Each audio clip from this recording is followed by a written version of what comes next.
दोस्तों, आज की वीडियो में हम बात करेंगे फांसी की सज़ा से जुड़े हुए कुछ फैक्ट्स के बारे में। जैसे फांसी की सज़ा सूरज निकलने से पहले क्यों दी जाती है, फांसी देते समय जल्लाद कैदी के कानों में क्या कहता है, फांसी की सज़ा सुनाने के बाद जज अपने पेन की निब क्यों तोड़ देते हैं, और साथ ही फांसी की सज़ा से जुड़े हुए कुछ खास बातों के बारे में भी जानेंगे। इसलिए आप लोगों से रिक्वेस्ट है कि वीडियो को पूरा देखिए। टाइम को बिना वेस्ट के वीडियो को स्टार्ट करते हैं। Welcome to escape Indian TV.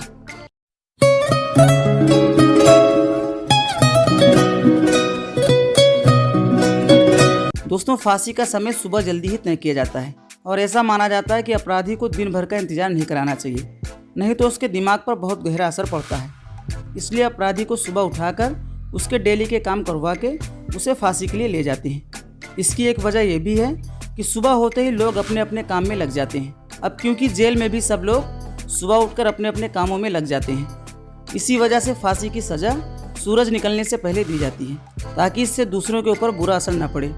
दोस्तों, जिसने बहुत बड़ा कांड किया होता है उसी को फांसी की सज़ा दी जाती है, इसीलिए इसका समाज पर बुरा असर न पड़े, इसका ध्यान भी रखा जाता है। सुबह फांसी देने से उसके परिवार वालों को अंतिम संस्कार करने का पूरा टाइम मिल जाता है, और यह सिस्टम अंग्रेज़ों के ज़माने से चलता चला रहा है। फांसी देते टाइम जल्लाद कैदी के कानों में क्या कहता है।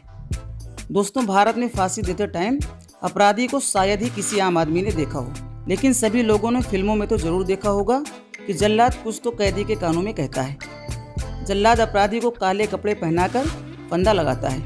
वैसे फांसी की सज़ा को इतना बुरा माना जाता है कि कोई भी इससे जुड़ी बात नहीं करना चाहता। दोस्तों, फांसी से पहले अपराधी से आखिरी इच्छा पूछी जाती है, जिसमें फैमिली से मिलना, मनपसंद खाना या और भी कुछ इच्छाएं शामिल हैं। फांसी देने में सबसे बड़ा रोल एक जल्लाद का होता है, जो चबूतरे पर बने लीवर को खींचकर फांसी देता है। जल्लाद कैदी के कानों में कहता है कि भाई मुझे माफ़ कर देना, मैं एक सरकारी कर्मचारी हूँ और कानून के हाथों मजबूर हूँ। उसके बाद अगर कैदी हिंदू है तो वो उसे राम राम बोलता है, अगर कैदी मुस्लिम है तो वो उसे आखिरी दफ़ा सलाम करता है। और साथ ही जल्लाद ये भी कहता है कि मैं सरकार के हुक्मों का गुलाम हूँ और मैं तुम्हें जानबूझकर मौत की सज़ा नहीं दे रहा हूँ। दोस्तों, इसके अलावा जब किसी कैदी को फांसी की सज़ा सुनाई जाती है तो जज पेन का निब क्यों तोड़ देते हैं। दोस्तों, भारत में फांसी की सज़ा जघन्य अपराधों के लिए दी जाती है और जज पेन की निब इस उम्मीद के साथ तोड़ देते हैं ताकि ऐसा अपराध दोबारा ना हो। इसके अलावा पेन की निब इसलिए तोड़ दी जाती है ताकि ये पेन किसी और काम के लिए इस्तेमाल न की जा सके। एक बार पेन से सज़ा देने के बाद खुद जज को भी अधिकार नहीं होता कि वो फैसले को बदल सके या उस पर फिर से विचार कर सके, क्योंकि वो फैसला आखिरी फैसला माना जाता है।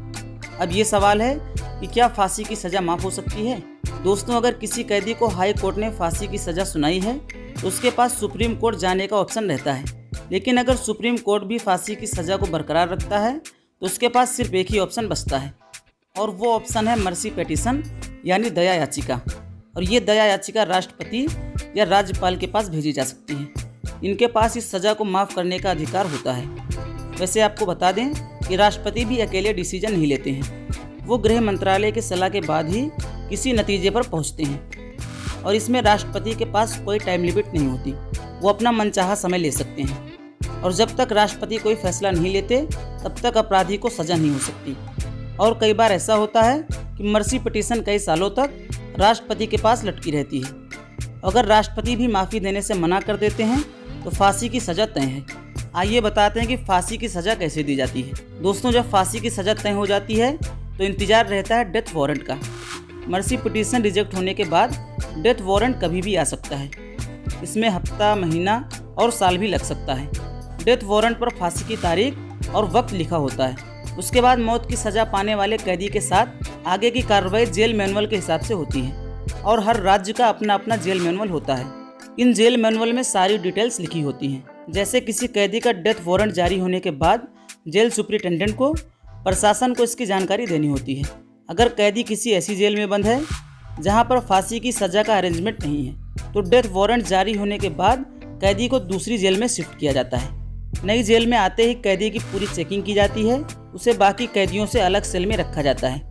ये सेल 24 घंटे एक गार्ड की निगरानी में रहता है। दिन भर में 2 बार इस कैदी की तलाशी ली जाती है। उसके साथ ड्यूटी सुपरिटेंडेंट और मेडिकल ऑफिसर कैदी के खाने पीने की जाँच करते हैं, और बेहद सावधानी बरती जाती है ताकि कैदी किसी तरह आत्महत्या न कर ले। कुछ केसेस में कैदी के फांसी की सूचना उसके परिवार को 10 से 15 दिन पहले दे दी जाती है, ताकि कैदी की फैमिली आखिरी बार उससे मिल सके। और फांसी देने के लिए मनीला रस्सी का इस्तेमाल किया जाता है, और इस रस्सी की सारी डिटेल्स जेल मैनुअल में लिखी होती है। फांसी से 1 हफ्ते पहले सुपरिटेंडेंट की मौजूदगी में इस रस्सी को चेक किया जाता है, और चेक करने के बाद इस रस्सी को सुरक्षित लॉकर में रख दिया जाता है। और जिस जेल में फांसी की सज़ा दी जाती है वहाँ कम से कम 2 रस्सियाँ मेंटेन करके रखी जाती हैं। फांसी देते समय जेल में एग्जीक्यूटिव मजिस्ट्रेट, जल्लाद और डॉक्टर मौजूद रहते हैं। और आपको ये भी बता दें कि इनके बिना फांसी नहीं दी जाती है।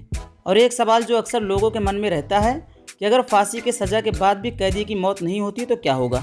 इसका जवाब ये है कि जब तक कैदी की मौत नहीं हो जाती तब तक वो रस्सी से लटकता रहता है। तो दोस्तों, वीडियो को यहीं पे ख़त्म करते हैं। उम्मीद है ये वीडियो आपको ज़रूर पसंद आई होगी।